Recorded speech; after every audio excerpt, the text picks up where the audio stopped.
నమస్తే. ఆంధ్రప్రదేశ్ రాజకీయాల్లో గుంటూరు పార్లమెంటు నియోజకవర్గం చాలా ముఖ్యమైనది.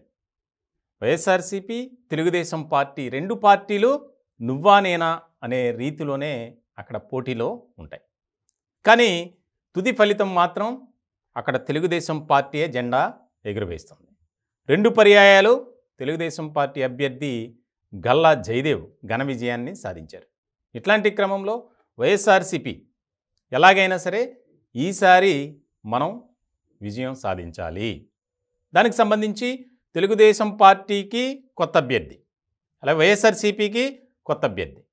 గతంలో జరిగినటువంటి ఎన్నికలు కనుక మనం చూస్తే 2 సార్లు వైఎస్ఆర్సీపీ అభ్యర్థులను మారుస్తూ వచ్చింది.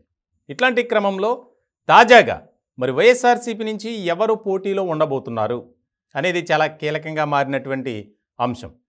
ఆ నియోజకవర్గానికి సంబంధించి గుంటూరు ఆళ్ల రామకృష్ణారెడ్డి వైఎస్ఆర్సీపీ నుంచి బరిలో ఉండబోతున్నారు అనేది ఎక్కువగా వినిపిస్తుంది.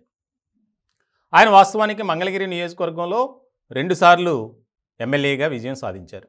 అనూహ్య పరిణామాల నేపథ్యంలో వైఎస్ఆర్సీపీని వీడి కాంగ్రెస్ పార్టీలో చేరుతున్నానని ప్రకటించి చేరి ఆ తర్వాత మళ్ళీ వైఎస్ఆర్సీపీలోకి వచ్చారు ఆళ్ల రామకృష్ణారెడ్డి.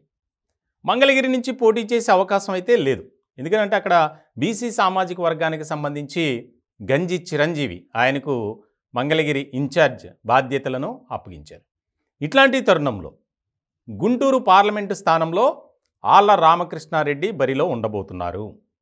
తెలుగుదేశం పార్టీ నుంచి కూడా కొత్త అభ్యర్థి పెమ్మసాని చంద్రశేఖర్. వాస్తవానికి ఆ నియోజకవర్గం నుంచి 2 పేర్లు బాగా వినిపించాయి. ఒక ఆయన పెమ్మసాని చంద్రశేఖర్, ఆయన ఎన్ఆర్ఐ. అలాగే భాష్యం విద్యా సంస్థల అధినేత రామకృష్ణ, 2 పేర్లు వినిపించాయి. వాస్తవానికి పెమ్మసానిని నరసరావుపేట నుంచి పోటీ చేసే అవకాశం ఉందని వచ్చింది వార్త.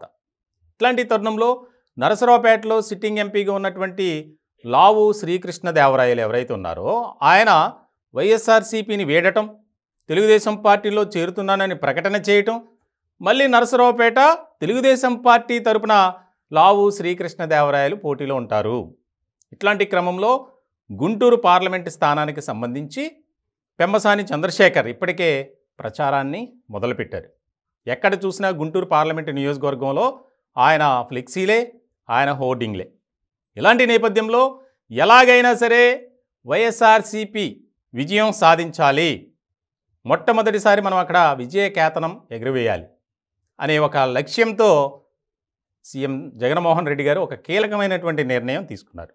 దానికి సంబంధించి గుంటూరు పార్లమెంటు స్థానంలో ఆళ్ల రామకృష్ణారెడ్డి అయితే కరెక్ట్గా బాగుంటుంది అని భావించారు. దీనికి సంబంధించి ఆయన్నే అభ్యర్థిగా ఖరారు చేస్తున్నట్లు మనకి సమాచారం అందుతుంది. ఇప్పటికే మంగళగిరి నియోజకవర్గానికి సంబంధించి నేను బాధ్యత తీసుకుంటా, గంజి చిరంజీవిని గెలిపించే బాధ్యత నాది అని చెప్పి ఒక ప్రకటన చేశారు. ఇలాంటి క్రమంలో చాలా అనూహ్య పరిణామాల నేపథ్యంలో ఆయన సీఎం జగన్మోహన్ రెడ్డి గారిని కలవడం, మళ్ళీ పార్టీలోకి చేరడం, ఇవన్నీ చకచక జరిగిపోయాయి. ఇట్లాంటి తరుణంలో ఎక్కడా కూడా భేదాభిప్రాయాలు కానీ ఏమి వివాదాలు కానీ ఏం పెట్టుకోకుండా పార్టీని ముందుకు నడిపించాలి, మంగళగిరితో పాటు గుంటూరు పార్లమెంటు స్థానాన్ని కూడా గెలిపించి తీరాలి అనే ఆలోచనలో ఆ 2 నియోజకవర్గ వైఎస్ఆర్సీపీ నేతలు ఉన్నట్లు తెలుస్తుంది. దానికి సంబంధించి గుంటూరు పార్లమెంటు స్థానానికి సంబంధించి వైఎస్ఆర్సీపీ అభ్యర్థిగా ఆళ్ల రామకృష్ణారెడ్డి బరిలో నిలవబోతున్నారు.